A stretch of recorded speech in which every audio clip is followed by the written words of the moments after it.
Donc nous sommes en train de faire le tour des églises sous l'œil actuel et futur, évidemment, de ce qui attend, et nous sommes arrivés à l'église de Pergame.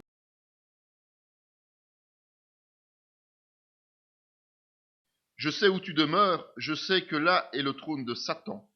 Tu retiens mon nom et tu n'as pas renié ma foi, même au jour d'Antipas, mon témoin fidèle, qui a été mis à mort chez vous, là où Satan a sa demeure. En fait, on pourrait dire que la ville de Pergame, à ce moment-là, est appelée capitale de l'idolâtrie. Et qui dit idolâtrie, effectivement, dit trône de Satan. C'est là que Satan a toute sa position.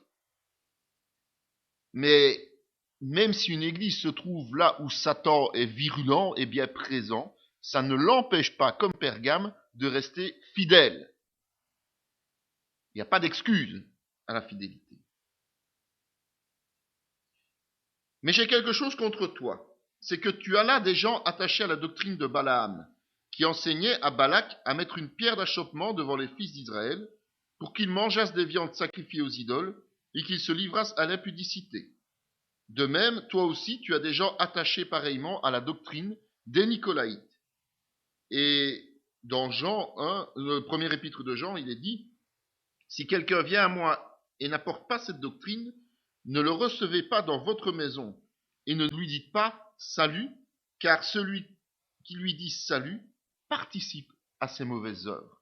C'est en fait le côté pratique de ce que Jean donne sur la réalité d'une église de Pergame qui accepte en son sein des Nicolaïtes. C'est une secte en réalité, des gens qui ont des fausses doctrines. Et on a déjà vu que l'église d'Éphèse a aussi affaire à ces gens-là. Mais l'église d'Éphèse a fait un acte, c'est qu'elle les a rejetés. Elle n'a pas hésité. Tandis qu'à Pergame, même si l'église est fidèle dans l'absolu, ces Nicolaïtes ont réussi à entraîner certains de leurs membres dans les fausses doctrines. Et notamment l'autorité temporelle des prêtres sur l'assemblée, et les Nicolaïtes ont des rites de type païen. Et donc on mélange la vérité avec des traditions en quelque sorte. D'accord ?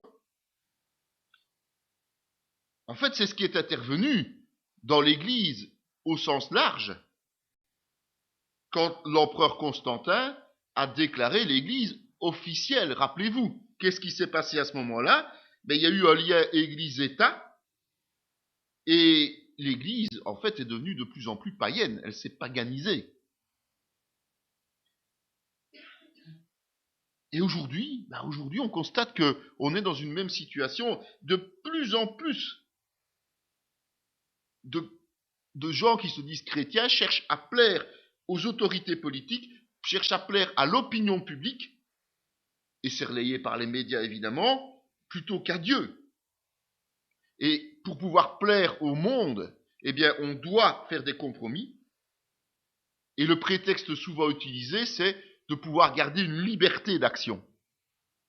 On dit, si on plaît au monde, le monde nous laissera faire. C'est ça la doctrine nicolaïte en réalité. Et en réalité, ça s'appelle de l'adultère spirituel. Que personne ne vous séduise par de vains discours, car c'est à cause de ces choses que la colère de Dieu vient sur les fils de la rébellion. N'ayez donc aucune part avec eux. Ça, c'est ce que Paul disait dans Éphésiens.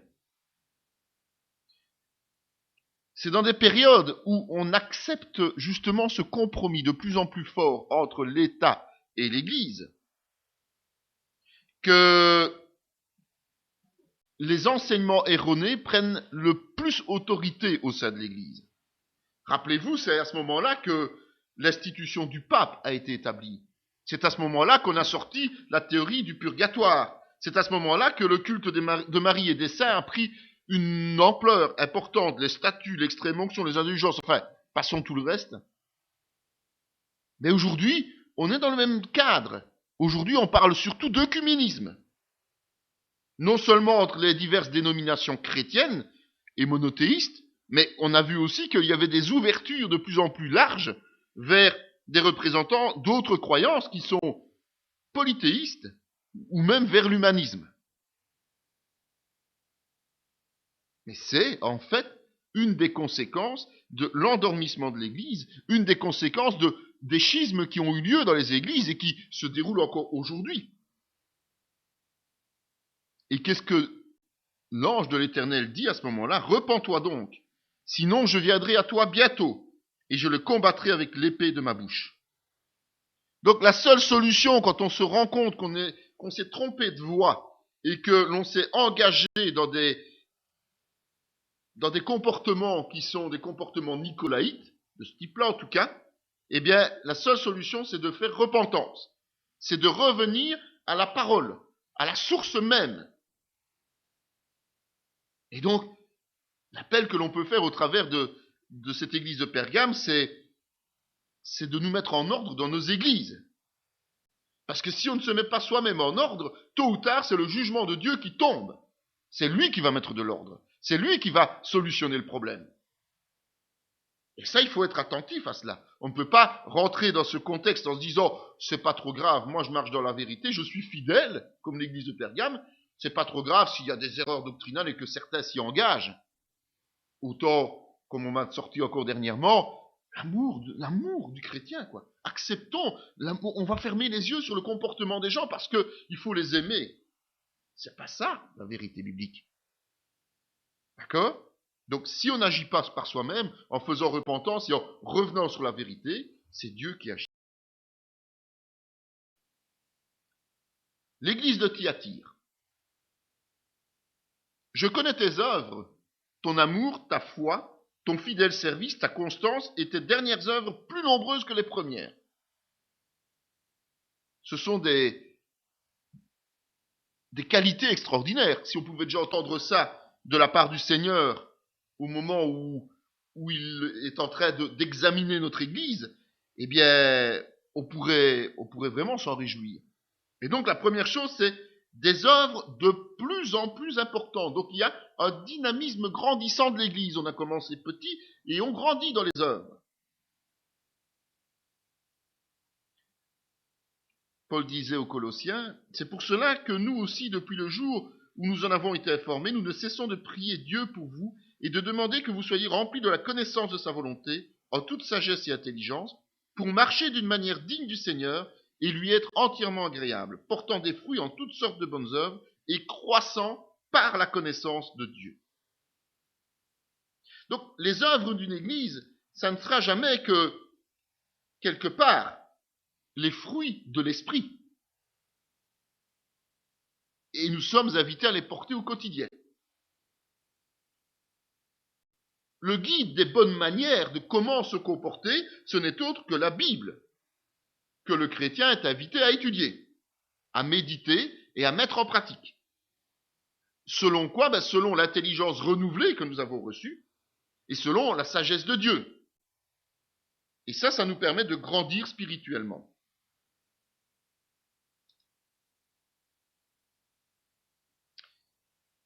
Mais si je l'ai fait, quand même, vous ne me croyez point.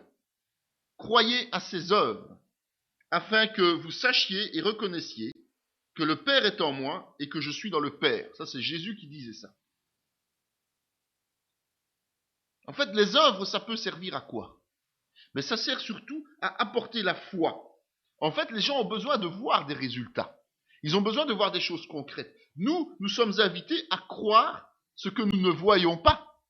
Mais souvent, les gens ont besoin d'abord d'un support. Rappelez-vous l'apôtre Thomas. Il a fallu qu'il voie Jésus ressuscité de ses propres mains, qu'il touche Jésus pour se rendre compte qu'il était vraiment Dieu. C'est pas l'idéal. L'idéal, c'est de croire ce qu'on ne voit pas.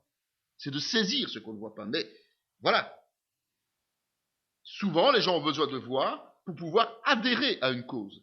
Et même Jésus lui-même disait, si vous n'êtes pas capable de croire comme cela, eh bien, regardez ce qui se passe. Et en regardant ce qui se passe, eh bien, vous croirez. Paul disait à Tite, te montrant moi-même à tous égards un modèle de bonnes œuvres et donnant un enseignement pur, digne.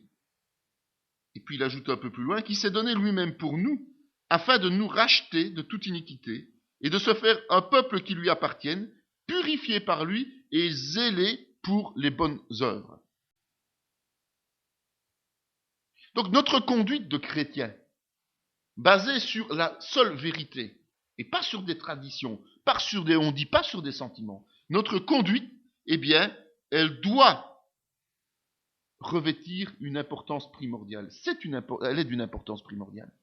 Parce que elle va être un signe non seulement au milieu de la communauté, mais surtout à l'extérieur, dans le monde. C'est là que les gens vont être étonnés, c'est par nos œuvres. À la limite, notre foi ne les intéresse pas outre mesure, mais ce que nous allons faire grâce à notre foi, c'est ça qui va les interpeller. Ayez au milieu des païens une bonne conduite, afin que là même où ils nous calomnient, comme si vous étiez des malfaiteurs, ils remarquent vos bonnes œuvres et glorifient Dieu au jour où il les visitera. C'est Pierre qui dit ça dans sa première épître. Donc même si nous sommes calomniés, même si nous sommes attaqués, même si nous sommes persécutés, eh bien nous devons continuer à faire le bien. Nous devons continuer à proposer les bonnes œuvres et à agir. Parce que ça va les interpeller. C'est pas notre foi qui va les interpeller. C'est pas le fait qu'on se réunit tous les dimanches qui va les interpeller. C'est pas le fait qu'on loue Dieu en toutes circonstances qui va les interpeller. Ce sont les actes qui seront initiés de notre foi. Ce sont les fruits de l'esprit que nous allons porter à l'extérieur. C'est ça qui va leur faire comprendre qu'il y a quelque chose d'important. Et quand le Seigneur va agir dans leur cœur, eh bien, ça va les amener à la repentance et à la conversion, tout simplement. C'est pas en faisant des campagnes d'évangélisation qui font beaucoup de bruit que l'on amène le plus de gens à la conversion sincère. On joue sur les sentiments des gens peut-être, on a des conversions soi-disant, mais qui restent très momentanées, on est dans la parabole de la semence, hein, tout simplement. Mais les vraies conversions, elles vont naître, non pas d'une mise en scène hollywoodienne, mais d'un quotidien des chrétiens qui va frapper le reste des gens.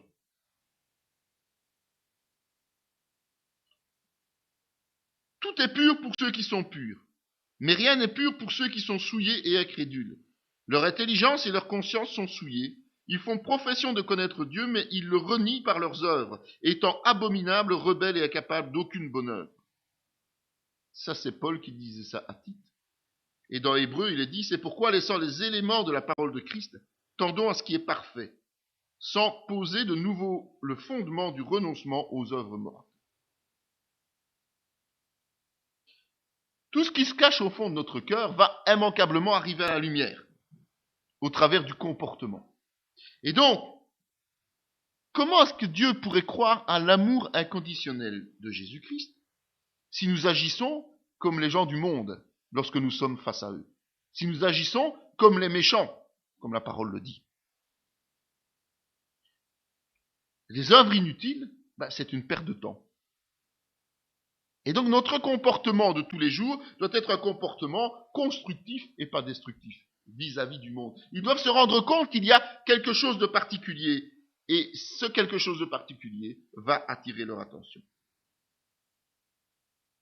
Il faut que les nôtres aussi apprennent à pratiquer de bonnes œuvres pour subvenir aux besoins pressants afin qu'ils ne soient pas sans produire des fruits. C'est pas quelque chose qui est inné. Et ça, il faut bien comprendre. On ne peut pas devenir quelqu'un qui fait de bonnes œuvres comme ça du jour au lendemain. D'ailleurs, la plus grosse difficulté qu'on rencontre souvent avec les gens, c'est même s'ils font de bonnes œuvres, s'ils estiment faire de bonnes œuvres, ils le font toujours par intérêt au départ. Ah, mais je vais donner ça, mais comme ça je recevrai peut-être aussi. Ou bien, je vais donner ça à l'église, mais si j'en ai besoin, au moins je pourrais en profiter. Ce ne sont pas des bonnes œuvres, ça. Je vais aider quelqu'un du monde, comme ça il dira que je suis quelqu'un de bien. C'est pas de bonnes œuvres. C'est pas des œuvres de la foi. Une œuvre ça doit se construire, et une bonne œuvre n'attend rien en retour. On donne sans attendre pour recevoir. Ça s'apprend et ça se perfectionne. Donc, au fur et à mesure de notre évolution avec le Seigneur, de notre connaissance de la parole de Dieu, eh bien, on va agir de plus en plus conformément à ce que Dieu appelle une bonne œuvre. Parce que nous appelons une bonne œuvre. Les scouts, ils font des bonnes actions. mais ce n'est pas une bonne œuvre aux yeux de Dieu, nécessairement. D'accord ? Le monde aussi. On entend que des milliardaires vont donner la moitié de leur fortune dans une fondation pour soutenir. Ce n'est pas une bonne œuvre. La bonne œuvre voudrait qu'ils aient mis de l'argent dans cette fondation de manière anonyme et qu'ils ne s'en soient certainement pas vantés dans le monde entier. Ce qu'ils recherchent par là, c'est la reconnaissance, même s'ils ne l'avouent pas. C'est se faire une belle image parce qu'ils n'ont peut-être pas acquis cette fortune d'une façon tout à fait loyale et correcte. Peut-être. Mais en tout cas, ce processus n'est pas une bonne œuvre. D'accord ? Il faut apprendre ce qu'est une bonne œuvre et il faut se perfectionner dans les bonnes œuvres. Veillons les uns sur les autres pour nous exciter à la charité et aux bonnes œuvres. N'abandonnons pas notre assemblée comme c'est la coutume de quelques-uns, mais exhortons-nous réciproquement, et cela d'autant plus que vous voyez s'approcher le jour, de nouveau dans Hébreux. Les œuvres bonnes dans le cadre de l'Église, c'est un travail d'équipe. En fait, chacun est amené à veiller sur les autres. Parce que le temps est compté, évidemment. Parce que le Seigneur nous attend. Et parce que la tâche est immense. Il est dit qu'il n'y a pas assez d'ouvriers, ben c'est une réalité. Donc, on doit travailler en équipe. Toujours dans Hébreux, il est dit, il y a donc un repos de sabbat réservé au peuple de Dieu. Car celui qui entre dans le repos de Dieu se repose de ses œuvres, comme Dieu s'est reposé des siennes. En fait, il faut être conscient que nous avons besoin tous, à certains moments, de temps de repos. Dieu nous l'a montré lors de la création. Donc il faut bien doser nos œuvres dans l'Église. Beaucoup d'églises se sont tournées vers de l'affairisme. On se sature. On n'en devient plus qu'à faire des œuvres. Mais il y a un temps de repos, ce temps de repos, il a été mis à part. Pourquoi ? Pour louer Dieu, pour revenir dans l'intimité de Dieu. Et donc, les vraies bonnes œuvres, celles qui portent, sont celles qui se font en parfaite intelligence avec notre autre rôle, c'est-à-dire d'adorer Dieu en esprit et en vérité. Ne faire que des œuvres et s'enfermer dans ces œuvres, ce n'est pas non plus spirituel. Et ce n'est pas non plus faire de bonnes œuvres selon l'enseignement de la parole. Recommande-leur de faire du bien, d'être riches en bonnes œuvres, d'avoir de la libéralité, de la générosité, et de s'amasser ainsi pour l'avenir un trésor placé sur un fondement solide, afin de saisir la vie véritable. Donc si on accepte et si on a l'intelligence de faire des œuvres selon l'esprit et selon les concepts bibliques du terme, en se ménageant des temps où là on vient simplement se reposer et se ressourcer spirituellement, eh bien, on ne travaillera jamais en vain. Parce que le résultat de tel travail, c'est la bénédiction de Dieu. Et la bénédiction personnelle, la meilleure qui puisse nous arriver, c'est évidemment la vie éternelle. Et je rappelle qu'il faut travailler à son salut. C'est pas quelque chose qui une fois est acquis et puis on n'a plus rien à faire. Non, on doit travailler à son salut. Ce sont les récompenses éternelles qui accompagnent ce travail et ces bénédictions. Car le Fils de l'homme doit venir dans la gloire de son Père avec ses anges, et alors il rendra à chacun selon ses œuvres. Donc, c'est très clair que ce sont les œuvres que nous allons accomplir en conformité avec notre foi qui vont servir de mesure pour ce que nous allons recevoir dans l'éternité. Il faut être conscient de ça. Et on a vu que dans les œuvres, principalement, il fallait veiller les uns sur les autres. Il fallait s'exhorter à marcher dans les voies.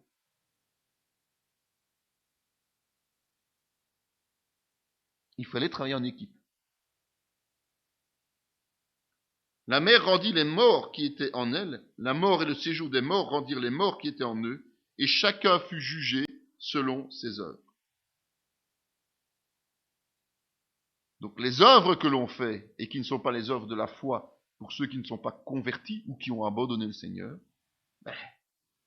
la gravité de ce qui nous attend alors dans l'éternité est aussi mesurée par rapport aux actes que l'on a accomplis sur cette terre.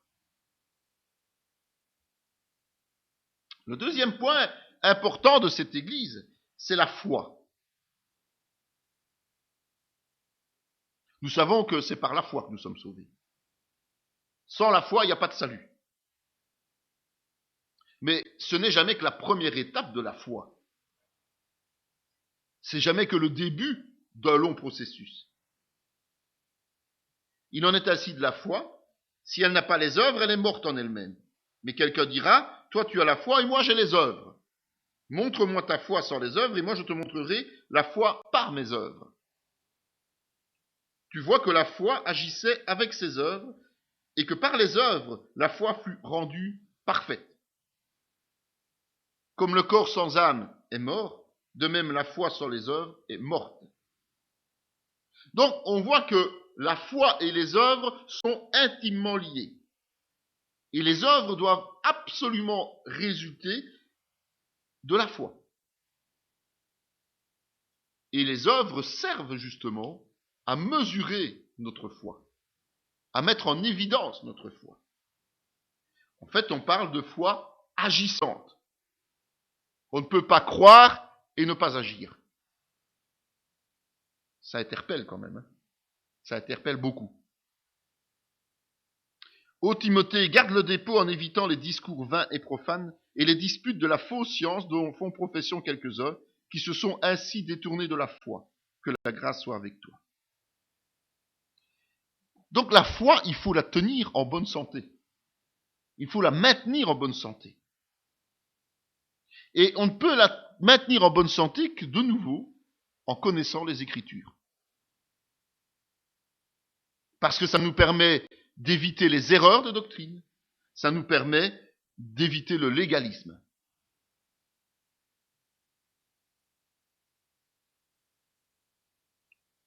On voit ensuite le troisième point, la fidélité et la constance dans le service. Dans Éphésiens, Paul dit, afin que nous ne soyons plus des enfants flottant et emportés à tout vent de doctrine, par la tromperie des hommes, par leur ruse dans les moyens de séduction, mais que professant la vérité dans la charité, nous croissions à tous égards en celui qui est le chef, Christ. Donc la saine doctrine, elle est vitale. Si on ne se base pas sur la saine doctrine, on ne peut pas avancer. Il est important de la connaître, évidemment, et de la mettre en pratique dans nos vies. Et tant que nous ne sommes pas affermis dans la connaissance qui est motivée par l'amour, eh bien nos œuvres, elles seront inconstantes. On n'arrivera pas à se maintenir dans les tâches que nous accomplissons pour Dieu. C'est ça que ça veut dire. Pour être dans la maturité spirituelle, eh bien, il faut une stabilité dans nos œuvres.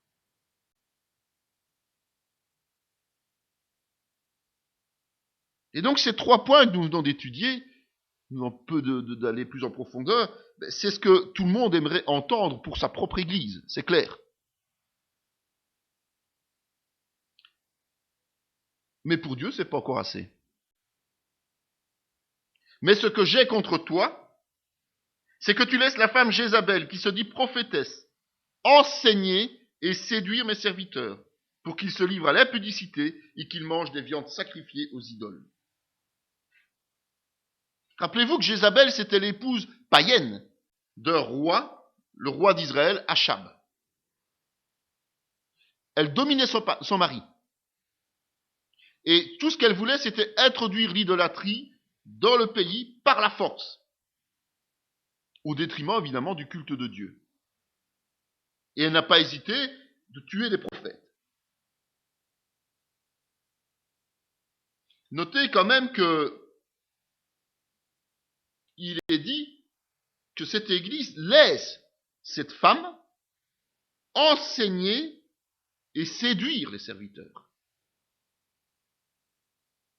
On a donné à cette femme une autorité spirituelle, en réalité, pour guider l'Église. Je lui ai donné du temps afin qu'elle se repentît, et elle ne veut pas se repentir de son impudicité. Voici, je vais la jeter sur un lit et envoyer une grande tribulation à ceux qui commettent adultère avec elle, à moins qu'ils ne se repentent de leurs œuvres. Je ferai mourir de mort ses enfants, et toutes les églises connaîtront que je suis celui qui sonde les reins et les cœurs, et je vous rendrai à chacun selon vos œuvres. Ce qu'il faut quand même remarquer, et qui est très important pour nous comme pour tout le monde, c'est que Dieu ne condamne pas d'office. D'accord ? Il laisse du temps pour rentrer dans ses voies. À tout le monde, il l'a fait. Et il le fait. Il laisse du temps. Mais ceux qui ignorent ces avertissements, ceux qui s'entêtent à marcher dans l'erreur et dans le péché automatiquement, eh bien, ils finissent par subir son châtiment. Et c'est intitulé ici sous le terme grande tribulation. Et pas seulement la personne qui faute, mais toutes celles qui se complaisent à la suivre et qui refusent de s'en repentir de suivre. Donc, attention, on en revient au principe de l'attelage disparate. Du fait que, quand on est complice des agissements de quelqu'un qui n'agit pas correctement, eh bien, nous sommes autant responsables que lui. Et on ne peut pas échapper à ce moment de vérité avec le Seigneur. On ne peut pas cacher éternellement sa vraie nature. Et donc, à un moment donné, il faut payer le prix. Et on paye le prix.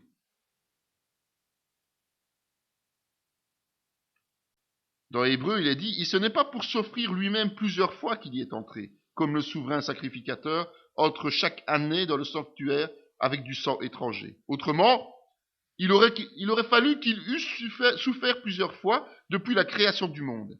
Tandis que maintenant, à la fin des siècles, il a paru une seule fois pour abolir le péché par son sacrifice. Et comme il est réservé aux hommes de mourir une seule fois, après quoi vient le jugement, de même Christ, qui s'est offert une seule fois pour porter les péchés de plusieurs, apparaîtra sans péché une seconde fois à ceux qui l'attendent pour leur salut. »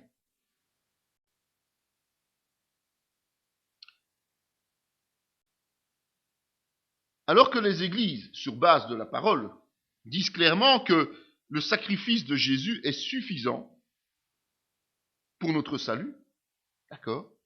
On a instauré dans certaines églises des rites qui sont d'origine païenne ou juive, et notamment la présence de prêtres, qui sont les héritiers de sacrificateurs, et qui officient au cours de messes, qui sont des répétitions de rituels sacrificiels, en fin de compte, durant lesquels l'Eucharistie devient la fameuse transsubstantiation, donc une transformation du pain et du vin en sang et corps de Christ. C'est travailler comme l'esprit de Jézabel, ça. C'est renier le fait que Jésus est mort une fois pour toutes et qu'il ne doit pas chaque fois se sacrifier à chaque réunion que les chrétiens ont. Plusieurs faux prophètes s'élèveront, ils séduiront beaucoup de gens, et parce que l'iniquité se sera accrue, la charité du plus grand nombre se refroidira. Donc une église qui va se construire sur de fausses prophéties, une église qui va se construire sur des erreurs doctrinales, qui sont toujours issues de la chair. Si ce n'est pas dans la parole, c'est la chair. Ça ne peut pas être une autre solution. Eh bien, elle va plonger immanquablement dans l'iniquité. Elle va entraîner l'endormissement spirituel de ses fidèles. Pour ce qui est des prophètes, que 2 ou 3 parlent et que les autres jugent. Et si un autre qui est assis à une révélation, que le premier se taise. Car vous pouvez tous prophétiser successivement, afin que tous soient instruits et que tous soient exhortés. Les esprits des prophètes sont soumis aux prophètes, car Dieu n'est pas un Dieu de désordre, mais de paix. Donc, soyons quand même conscients. Et c'est ce qui est reproché à cette église. C'est qu'au sein d'une communauté, la prophétie n'est pas l'apanage d'une seule personne. Cette église avait nommé une personne, cette Jézabel, une femme qui dirigeait toute chose. Mais tout fidèle est susceptible de parler au nom du Seigneur. Donc attention à ne pas donner des titres de manière insensée, à pas donner à pas flatter l'orgueil des gens en les nommant dans des ministères qui n'existent pas en réalité. Ce qui prévaut dans l'Église, c'est le discernement. Comme l'Église d'Éphèse pouvait s'en targuer, justement, ils avaient discerné ces Nicolaïtes et eux les avaient rejetés. Et ce qui prévaut, c'est que ce qui est dit par quelqu'un puisse être analysé par les autres, mis devant la lumière, avant de donner un quelconque crédit à ce qui est révélé. Donc, il faut partir du principe que tout ce qui est douteux, il faut le rejeter. Il faut empêcher ceux qui disent des choses douteuses d'enseigner les brebis. Parce que sinon, elles sont en danger de mort. Et ceux qui acceptent de laisser des gens comme ça entrer dans leurs églises et prendre de l'autorité, eh bien doivent s'attendre à ce que la condamnation tombe rapidement. À vous, à tous les autres de Thyatire, qui ne reçoivent pas cette doctrine et qui n'ont pas connu les profondeurs de Satan, comme il les appelle, je vous dis, je ne mets pas sur vous d'autres fardeaux. Seulement ce que vous avez, retenez-le jusqu'à ce que je vienne. Donc on voit qu'à Thyatire, il y en a qui ne sont pas rentrés dans ce jeu-là. On voit qu'à Thyatire, il y a des gens qui, malgré le fait qu'il y avait des faux prophètes et que les responsables de l'Église ont laissé entrer des faux prophètes, et cette fausse prophétesse, Jézabel, ils lui ont donné de l'autorité et donc un rang d'ancien dans cette Église, à l'encontre de la vérité biblique, soyons clairs. Eh bien, ceux qui ne se sont pas corrompus, eux, Dieu les invite simplement à rester fermes sur leur position. Eux ne payeront pas le prix de cela. Souvent, des gens quittent des églises, parfois, parce qu'ils ne sont pas en accord avec ce qui s'y dit, parce qu'ils estiment que ça ne correspond pas à ce qu'ils veulent. Mais parfois, des gens ne quittent pas une église parce que Dieu ne veut pas qu'ils les quittent. Il veut justement qu'ils restent ces quelques fidèles, ou ces fidèles, dans la vérité du Seigneur, pour ne pas que cette église soit totalement perdue. Et ceux-là ne porteront pas évidemment le joug de l'erreur des autres. Mais ils doivent absolument s'en démarquer. Ça doit être clair, net et précis. Ils ne peuvent pas suivre les voies de cette Jézabel. D'accord ?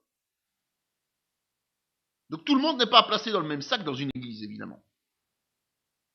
Et ceux qui vont se désolidariser vont avoir un joug allégé. Mais ils doivent rester fidèles jusqu'au bout.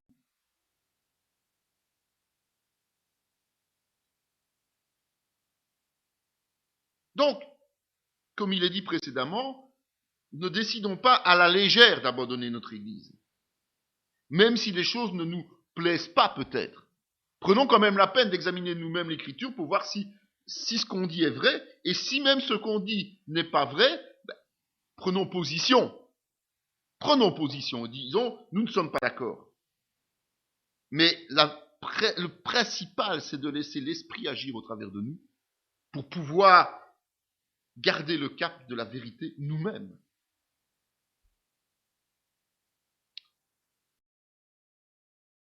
L'église de Sardes. Dans toutes les églises, les 7 églises qui sont relevées là, c'est peut-être celle qui a la situation la moins enviable. La position.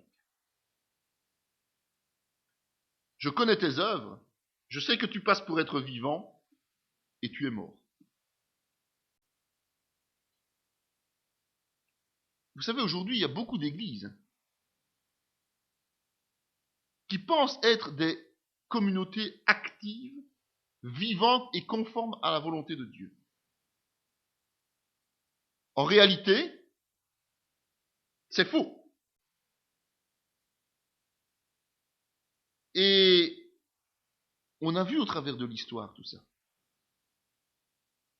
On a vu ce qu'étaient les églises primitives et les bases de l'église primitive. On a vu ce qu'était l'église protestante au moment de la Réforme. On a vu ce que Dieu a fait au moment des réveils. Et aujourd'hui, des églises qui se disent actives et vivantes ne considèrent plus la Bible comme leur seul guide. Mais ils laissent prévaloir, par exemple, le libéralisme, par exemple, l'humanisme. Pour être sauvé, on doit faire des œuvres. Et ce sont des hommes qui dirigent l'Église et pas Christ. En fait, ce qu'on pourrait appeler une virginité spirituelle n'est plus qu'une apparence, une étiquette que l'on colle. Et le compromis avec le monde prévaut sur la richesse de l'esprit. Il ajoute, sois vigilant et affermis le reste qui est près de mourir, car je n'ai pas trouvé tes œuvres parfaites devant mon Dieu. Rappelle-toi donc comment tu as reçu et entendu, et garde et repens-toi. Si tu ne veilles pas, je viendrai comme un voleur, et tu ne sauras pas à quelle heure je viendrai sur toi. Dans Matthieu, Jésus disait, veillez donc puisque vous ne savez pas quel jour votre Seigneur viendra. Sachez-le bien, si le maître de la maison savait à quelle veille de la nuit le voleur doit venir, il veillerait et ne laisserait pas percer sa maison. C'est pourquoi vous aussi, tenez-vous prêts, car le Fils de l'homme viendra à l'heure où vous n'y penserez pas. Quel est donc le serviteur fidèle et prudent que son maître a établi sur ses gens pour leur donner la nourriture au temps convenable? Et dans Thessaloniciens, Paul disait, car vous savez bien vous-même que le jour du Seigneur viendra comme un voleur dans la nuit. Quand les hommes diront paix et sécurité, alors une ruine soudaine les surprendra, comme les douleurs de l'enfantement surprennent la femme enceinte, et ils n'échapperont point. Donc cette église destinataire de cette lettre est invitée à quoi? Elle est invitée à faire attention. Elle est invitée à réagir. Elle est invitée à ramener ses ouailles dans les voies de la vérité. On peut voir ici comment ne pas vivre sa foi selon les principes bibliques correspond à être moribond aux yeux de Dieu. Et la seule façon de réactiver cela, c'est l'exhortation. Ceux qui sont en léthargie, c'est de les exhorter encore et encore. Parce que ceux qui sont en léthargie pensent être bien souvent de bons chrétiens, alors que leurs œuvres n'accompagnent pas leur foi. Mais ils pensent être de bons chrétiens. Ils ne comprennent pas ce qu'on leur veut. Une église, soyons clairs, ne peut pas vivre en permanence en paix avec le monde qui nous entoure. Pourquoi? Parce que le rôle de l'église, c'est d'aller arracher les âmes qui se trouvent de l'autre côté. Donc, elle doit contrarier les plans de l'ennemi.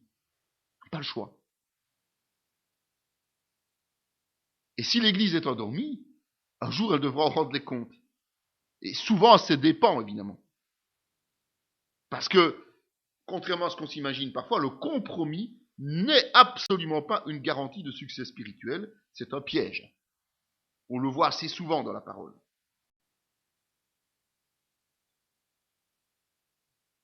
Et ça arrive, par exemple, quand l'Église, on parlait de bonnes œuvres tout à l'heure, quand l'Église s'occupe prioritairement de social et délaisse le ministère principal, c'est-à-dire l'évangélisation. Rappelez-vous, les œuvres suivent la foi, et pas la foi suit les œuvres. Ce sont les œuvres qui suivent la foi, obligatoirement. Et les œuvres ne remplacent pas la foi. Cependant, tu as assard de quelques hommes qui n'ont pas souillé leurs vêtements. Ils marcheront avec moi, en vêtements blancs, parce qu'ils en sont dignes. Celui qui vaincra sera vêtu ainsi de vêtements blancs. Je n'effacerai point son nom du livre de la vie, et je confesserai son nom devant mon Père et devant ses anges. Et Apocalypse 16:15 dit, voici je viens comme un voleur, heureux celui qui veille et qui garde ses vêtements, afin qu'il ne marche pas nu et qu'on ne voit pas sa honte. Veiller, c'est être attentif. Mais à quoi faut-il être attentif? Au fait de marcher en conformité avec la parole. Ici, on remarque encore, et c'est pas la première fois, que même si la majorité de l'assemblée de l'église de Sardes est dans un état spirituel lamentable, il est considéré comme mort par Dieu. Et que cette majorité risque de ne pas être au ciel, tout simplement. Eh bien, il y a une minorité fidèle. Et on a vu tout au long de l'histoire de l'Église que c'était une réalité. Il y a toujours une minorité fidèle. Il y a toujours des gens qui sont trouvés fidèles par Dieu. Rappelons-nous que nous sommes individuellement et personnellement responsables de notre relation personnelle avec Dieu. Et nous sommes individuellement responsables de notre conduite vis-à-vis de Dieu. Quel que soit le milieu où nous sommes, donc même si l'Église est en léthargie, même si les gens marchent dans le péché, même si nous sommes en plein milieu du monde, nous sommes toujours responsables de notre conduite. Et donc à nous de ne pas tomber dans les pièges de l'oisiveté, de la paresse, de l'affairisme, pour faire partie un jour, ce jour que Dieu seul connaît, de ceux qui resteront inscrits dans le livre de vie. On a parlé ici au-dessus d'effacer du livre de vie. Des gens qui se croient inscrits n'y sont pas. Soyons clairs. Quoi quiconque entend ces paroles que je dis et les met en pratique sera semblable à un homme prudent qui a bâti sa maison sur le roc. Ceux qui veulent faire croire que la puissance, c'est-à-dire les signes, les miracles, les guérisons, que cette puissance est le signe principal de la bonne santé spirituelle, se trompent, tout simplement. Ce qui est primordial, c'est une vie d'obéissance sur la connaissance de la parole. Parce que c'est celle-là qui va porter le plus de fruits. C'est celle-là qui à terme sera la plus spectaculaire.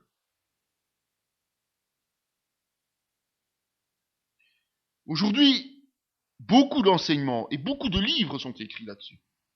Ils sont dirigés principalement et presque uniquement sur la réussite au travers des manifestations des dons de l'esprit.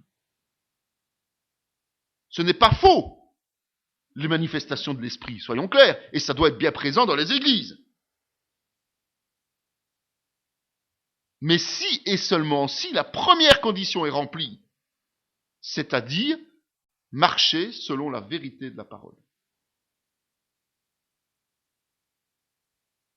Voici, je te donne de ceux de la synagogue de Satan qui se disent juifs et qui ne le sont pas, mais qui mentent. Voici, je les ferai venir, se prosterner à tes pieds et connaître que je t'ai aimé. Il ne faut pas se leurrer. Les enseignements de Jésus, ils sont clairs. Et notamment dans les paraboles. Il dit clairement, parabole de talent, parabole des mines, il dit clairement qu'il ne confiera de grandes tâches qu'à ceux qui acceptent d'abord de se consacrer à lui humblement dans leur vie de tous les jours. Le temps de le laisser nous transformer. Une fois qu'il nous a transformés, une fois qu'il nous a amenés à maturité, eh bien, il va ouvrir définitivement la porte du ministère. Au point que il va soumettre à ses fidèles serviteurs, ceux qui ont accepté ce prix à payer. Il va leur soumettre ceux qui croient aujourd'hui détenir la puissance et la vérité. Mais qu'en réalité, ces gens répondent tout simplement à leur chair, aux sirènes de la chair, et même au paganisme, aux païens. Ceux-là seront au pied de ceux qui ont accepté humblement de grandir selon ce que Dieu a voulu, en se fondant uniquement sur la parole. Parce que tu as gardé la parole de la persévérance en moi, je te garderai aussi à l'heure de la tentation qui va venir sur le monde entier, pour éprouver les habitants de la terre. C'est la même chose que pour l'église d'Éphèse. Ici, il parle de la persévérance dans la foi, et la persévérance dans la foi, c'est la clé de la réussite. Il ne suffit pas d'avoir la foi, il ne suffit pas d'avoir les œuvres, il ne suffit pas de faire des signes, de donner des signes de puissance, il faut la persévérance. Et c'est seulement au travers de la persévérance que la réussite est là. Et quelle est la promesse la plus formidable que cette petite communauté reçoit, cette communauté de Philadelphie? C'est pas nécessairement que ceux qui aujourd'hui sont opposés à eux seront à ses genoux après. C'est cette promesse de Dieu que, en contrepartie de leur fidélité, eh bien, ils tiendront ferme par la grâce de Dieu. Pas par leur propre capacité, puisque cette église est faible au départ, mais uniquement parce que Dieu leur garantit. Au moment où les tribulations sont là, au moment où la difficulté est là, eh bien, il n'y a pas de souci. Cette église ne se laissera pas séduire. Ses membres ne se laisseront pas séduire. Et certainement, ce qu'il entend par là, c'est que cette église sera à part entière dans l'enlèvement. Je viens bientôt, retiens ce que tu as afin que personne ne prenne ta couronne. On se rend compte qu'elle possède déjà une couronne. Elle a déjà une récompense dans les cieux qui est là. La couronne, je rappelle quand même, c'est un signe de noblesse. D'accord. Mais il faut veiller quand même. Cette église ne peut pas maintenant dormir sur ses lauriers. Et donc, jusqu'au bout, elle doit veiller pour ne pas la perdre.